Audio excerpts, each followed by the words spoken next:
Assalamualaikum warahmatullahi wabarakatuh. Perkenalkan, nama saya Delima dari kelas 11 MIPA 5. Saya akan memaparkan strategi dan kebijakan pemerintah Daulah Utsmani. Strategi dan kebijakan pemerintah Daulah Utsmani, yaitu pertama Utsman yang kemudian disebut dengan Utsman I pada tahun 1299 sampai 1326 Masehi atau 699 sampai 726 Hijriah sebagai pendiri Turki Utsmani yang mencanangkan kerajaan dibangun atas sendi-sendi persatuan suku Turki. Utsman membangun tentara yang berjuang atas nama Allah Subhanahu wa Ta'ala yang sering disebut dengan Al-Ghazi, yang terdiri dari Akhal atau Ikhwan, persaudaraan terdekat Bakhtashi pada masa kekuasaannya, berhasil membebaskan daerah Bursa, kota di tepi Laura Marmara. 2. Orhan pada tahun 1326 sampai 1360 Masehi atau 726 sampai 761 Hijriah. Setelah menggantikan ayahandanya, Orhan memindahkan kerajaan di Quraisy atau Ishishiran atau ke Bursa. Pada masa kekuatan Orhan bergabunglah wilayah Turkeman. Kemudian perluasan wilayah dilanjutkan ke Nicaea pada tahun 1331, Nicomedia pada tahun 1337, Suketaria pada tahun 1338. Ia juga bisa mengontrol wilayah Teluk Edremit. Orhan juga berhasil mendirikan jabatan Shad Azam atau Perdana Menteri, yang ia berikan jabatan itu pada adiknya Alauddin. Tentara di era Orhan dibentuk dengan sistem yang sangat rapi dan teratur. Ia membentuk juga tentara khusus dengan nama Inkishariyah atau Janissary. 3. Murad I pada tahun 1360 sampai 1388 Masehi atau 761 sampai 791 Hijriah. Murad I adalah putra kedua dari Orhan. Ia menggantikan kedudukan ayahandanya sebagai penguasa karena putra pertama Orhan, yaitu Sulaiman, meninggal terlebih dahulu. Sultan Murad I adalah sosok yang pemberani, gemar berjihad, dermawan, dan tekun menjalankan agama. Dia mencintai peraturan dan selalu memegang teguh peraturan itu. Berbuat adil kepada rakyat dan tentaranya. Di sekelilingnya terdapat sejumlah komandan terbaik dan orang yang berpengalaman dalam bidang militer yang selalu ia ajak untuk bermusyawarah. Dia juga berhasil meluaskan wilayahnya di Asia Kecil dan Eropa. Dalam waktu bersamaan, ia menaklukkan Adrianople atau yang kemudian berubah nama menjadi Edirne dan dijadikan sebagai ibu kota kerajaan yang baru, serta membentuk pasukan berkuda kavaleri. Perjuangannya terus dilanjutkan dengan menaklukkan Macedonia, Sofia ibu kota Bulgaria, dan seluruh wilayah bagian utara Yunani. Karena banyaknya kota-kota yang ditaklukkan Murad I, pada waktu itu bangsa Eropa mulai cemas.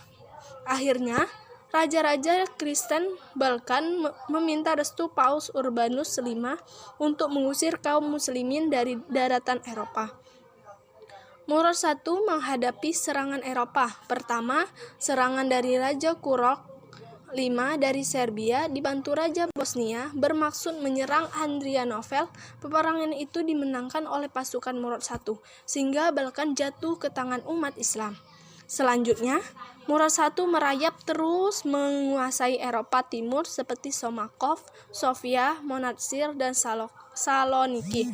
Kedua, serangan dari kerajaan Bulgaria, Serbia, Sisman, dan Lozan yang dibantu oleh kerajaan-kerajaan Eropa lainnya. Peperangan ini dimenangkan oleh pasukan Murad I lagi. Setelah kemenangan di Kosovo, Sultan Murad I melakukan invasi di medan perang. Dia berkeliling di antara deretan korban kaum muslimin yang wafat, dan ia berdoa untuk kebaikan mereka. Pada saat itulah seorang tentara Serbia yang berpura-pura mati segera berlari ke arah Murad I. Para pengawal berhasil menangkapnya, akan tetapi tentara ini berpura-pura berbicara kepada Sultan. Mendengar demikian, Sultan memberi isyarat kepada para pengawalnya untuk melepaskannya. Tentara Serbia itu lalu mencium tangan sultan dan cepat ia mengeluarkan pisau beracun dan menikam sultan. Akhirnya Sultan Murad I meninggal dengan syahid pada 15 Sa'ban 791 Hijriah. 4. Bayazid pada tahun 1388 sampai 1403 Masehi atau 791 sampai 817 Hijriah, menggantikan kedudukan ayahandanya. Murad I dia adalah orang yang sangat pemberani, cerdas, murah hati, dan memiliki semangat yang kuat untuk melakukan perluasan wilayah Islam. Oleh karena itu, dia sangat memperhatikan masalah-masalah kemiliteran, mengarahkan perluasan wilayahnya ke negara-negara Kristen Anatolia. Hanya dalam jangka waktu setahun, negeri-negeri itu berada dalam kekuasaan Daulah Utsmaniyah. Bayazid bergerak begitu cepat di antara dua front Balkan dari Anatolia.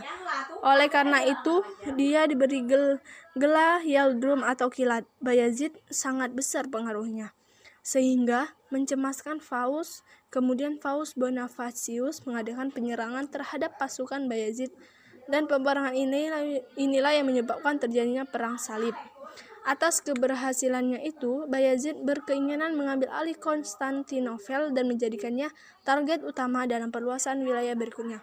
Oleh karena itu, dia bergerak bersama pasukannya dengan sangat rapi untuk melakukan pengepungan atas Konstantinopel. Hal ini terus berlangsung hingga kota ini hampir saja bisa dikuasai. Tiba-tiba Bayazid mengurungkan niatnya dari penaklukan Konstantinopel karena muncul bahaya baru terhadap Daulah Utsmaniyah.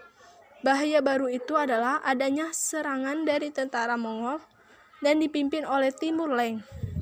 Pada peperangan melawan Timur Lenk di Ankara, Bayazid dapat ditaklukkan sehingga mengalami kekalahan, dan ketika itu Bayazid bersama putranya Musa tertawan dan wafat dalam tahanan Timur Lenk pada tahun 1403 Masehi. Kekalahan Bayazid dalam perlawanan melawan Timur Lenk disebabkan